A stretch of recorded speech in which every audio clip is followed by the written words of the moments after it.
Hello friends, welcome to SY academy. इस video में हम बात करेंगे timeline of disintegration of the Soviet Union. थोड़ा सा डिटेल में जाएंगे यहाँ पे।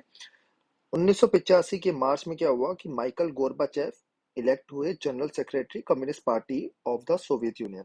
तो कम्युनिस्ट पार्टी अलग अलग कंट्रीज में होती है, इसलिए वर्ड लिखा है communist party of the Soviet union. वहाँ के जनरल सेक्रेटरी ये बने। याद आपको होना चाहिए दोस्तों कि इस टाइम पे यूएसएसआर और अफगानिस्तान का युद्ध चल रहा है।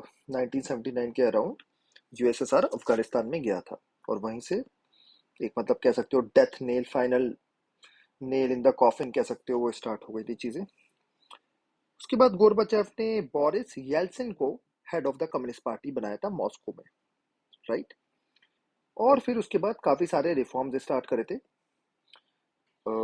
सोवियत यूनियन में। ये यूपीएससी के स्टूडेंट आगे चल के पढ़ेंगे, ठीक है। पेरेस्ट्रॉय का, उसके बारे में अभी मैं ज्यादा बताऊंगा नहीं, वरना कंफ्यूजन हो जाएगा। ये रिफॉर्म्स भी कौन कौन से रिफॉर्म्स है, जनरली अगर सिंपल टर्म्स में बोला जाऊं तो इकोनॉमिक और पॉलिटिकल रिफॉर्म्स आपको दिखेंगे। पॉलिटिकल जब कम्युनिस्ट पार्टी को सुधारा, इकोनॉमिक मतलब प्राइवेट सेक्टर को ज्यादा राइट्स दिए, ठीक है। 1988 में क्या हुआ दोस्तों कि इंडिपेंडेंस मूवमेंट बिगिन हो गई लिथुआनिया में और एस्टोनिया में और लातविया में। तीनों को बाल्टिक कंट्रीज कहते हैं। सबसे पहले लिथुआनिया में हुई, ठीक है, कि हमें इंडिपेंडेंस चाहिए। और ये मूवमेंट्स कैसे स्टार्ट हुई है, क्योंकि एक तो पहले ही मन में है लोगों के, ठीक है। सेकंड, गोर्बाचेफ ने अपने रिफॉर्म ले आए हैं वो कि लोगों को बोलने का अधिकार होना चाहिए, फ्रीडम ऑफ स्पीच उन्हें देना चाहिए। 1989 अक्टूबर में क्या हुआ कि Soviet Union declares that the Warsaw Pact members are free to decide their own futures and Berlin wall जो थी वो फिर फॉल कर गई नवंबर 1989 में। ये डेट आप याद रखेंगे, नवंबर 1989। एमसीक्यूज में पूछ लिया जाता है। सोवियत यूनियन ने बोला कि वॉर्सो पैक्ट से जिसको बाहर जाना चाहिए। वॉर्सो पैक्ट क्या होता है, जैसे नाटो बना हुआ है वेस्टर्न नेशंस का लेड बाय यूएसए, ऐसे ही ये सोवियत जो स्टेट थे इन सबका वॉर्सो पैक्ट बना हुआ था। 1990 बोल दिया गया कि भाई जिसको वॉर्सो पैक्ट से बाहर जाना है चले जाओ, अपना फ्यूचर खुद देख लो।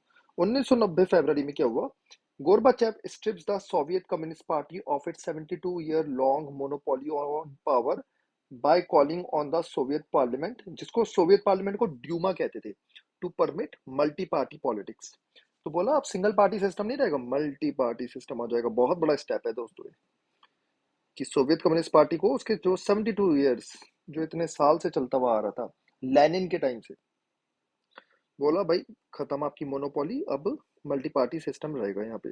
तो काइंड ऑफ एक वोटिंग लाने का ट्राई हो रहा है। 1990 मार्च में क्या हुआ, लुथेनिया जो है it became the first of the 15 Soviet republics. 15 Soviet republics थी इंक्लूडिंग रशिया, जिसने अपनी इंडिपेंडेंस कर दी। तो टोटल वो मैं समझाना क्या चाह रहा हूँ कि 15 सोवियत रिपब्लिक्स थी, ठीक है। सोवियत यूनियन के अंदर 15 आते थे, 15 रिपब्लिक्स या कह सकते हो 15 कंट्री, जिनमें से लिथुआनिया ने बोला कि मैं आजाद हूँ, मैं अपना अब कंट्री खुद चलाऊंगा, मैं ही सॉवेरन हूँ। 1990 जून में क्या हुआ कि Russia parliament declares it's independence from the Soviet union. तो रशियन पार्लियामेंट ने बोला मैं भी बाहर जा रहा हूँ सोवियत यूनियन से। तो बचा क्या सोवियत यूनियन में जब रशिया ही चला गया। 1991 जून में क्या हुआ, Yeltsin no longer in the communist party. तो ये वही येल्सिन है जिसे head of the communist party बनाया था, ठीक है। किसने बनाया था, गोरबाचेव ने। And he becomes the president of Russia. ये येल्सिन प्रेसिडेंट ऑफ रशिया बन गए। 1991 अगस्त में क्या हुआ, communist party hardliners stage on abortive coup against Gorbachev. Communist party hardliners ने बोला कि हमारे लिए एक लास्ट स्टेप बचा है कुछ करने का, अपनी कम्युनिस्ट पार्टी को बचाने का, और हमें बचाना ही होगा। तो उन्होंने गोरबाचेव को एक जगह बंद कर दिया, उनको मतलब कूप करने की कोशिश करी उनकी कि उनको हटाओ और हम वापस आए। देख रहे हो ये सब बड़ा जल्दी जल्दी हो रहा है। बड़ा इवेंटफुल साल थे 1990, ठीक है। भारत में भी liberalisation, privatisation, globalisation, Rajiv Gandhi death, कितनी सारी चीजें, कारगिल वॉर, इंडिया ने भी वो करा था अपना न्यूक्लियर, है ना। हमने पढ़ा है ये कितना, मतलब एक बड़ा ही इनस्टेबल अनस्टेबल टाइम था ये 1990 का। शेयर मार्केट क्रैश, है ना। 1991 सितंबर में क्या हुआ, three Baltic republics Estonia, Latvia, Lithuania, जो कोई सोच भी नहीं सकता था यूके यूएन के मेंबर्स बन गए।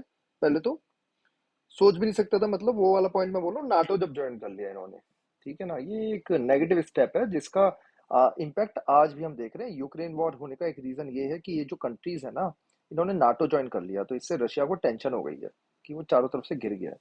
तो पहले तो कोई सोच ही नहीं सकता था कि नाटो ज्वाइन कर लेंगे। ठीक है, यूएन तो ज्वाइन करेंगे ही, कंट्री जब आजाद हुई। नाटो जो ज्वाइन करा ना 2004 में, ये काफी बड़ा इम्पैक्ट था। और देखते हैं 1951 दिसंबर, अगेन एमसीक्यू आएगा इसी पॉइंट्स पे। Russia, Belarus, Ukraine decide to annul the 1992 1922 treaty on the creation of the USSR. तो इन्होंने ये ट्रीटी अनल कर दी, लेकिन कहा हम साथ ही रहेंगे। तो इन्होंने क्या करा, एक एस्टेब्लिश करा जिसको CIS कहते हैं, कॉमनवेल्थ ऑफ इंडिपेंडेंट स्टेट्स। ठीक है, रशिया, बेलारूस, यूक्रेन ने स्टार्ट करा CIS। तो CIS के अंदर कौन कौन से कंट्रीज आते हैं, इसको अपने नोट्स में लिख लेना। Armenia, Azerbaijan, Moldova. ठीक है, मोल्डोवा नाम का भी एक कंट्री है, ठीक है, यूरोप में। फिर आते हैं Kazakhstan, Kyrgyzstan, Tajikistan, Turkmenistan, Uzbekistan. ये भी इन्होंने भी ज्वाइन करा।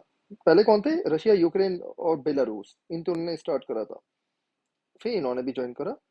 सेंट्रल एशियन रिपब्लिक्स और some of eastern nations of Europe, इन्होंने ज्वाइन करा, ज्वाइन द CIS। जॉर्जिया ने 1993 में उसने भी ज्वाइन कर लिया। तो ये सब जितने भी नाम लिखे हैं CIS के मेंबर्स हैं। इंपॉर्टेंट इसलिए हो जाता है, यूक्रेन की वॉर चल रही है, मैं बार बार ये चीज बोलता हूँ, तो ये UPSC में, भले मल्टीपल स्टेट एग्जाम्स में, सब जगह आना है। Russia takes over the seat of USSR in United Nations. तो यूएसएसआर को जो UN सिक्योरिटी काउंसिल में परमानेंट सीट मिली हुई थी, वो सीट अब रशिया को मिल गई। ठीक है, 1991 दिसंबर 25 को क्या हुआ कि गोरबाचेव ने रिसाइन करा as the president of the Soviet union, और end of the Soviet union भी इसी के साथ हो गया। और काफी लोगों ने कहा एंड ऑफ कोल्ड वार भी हो गया। तो ये थी timeline of the disintegration of the Soviet union. कोई भी क्वेश्चन हो आप कमेंट सेक्शन में लिख सकते हैं, मैं उसका आंसर आपको दे दूंगा। Thank you.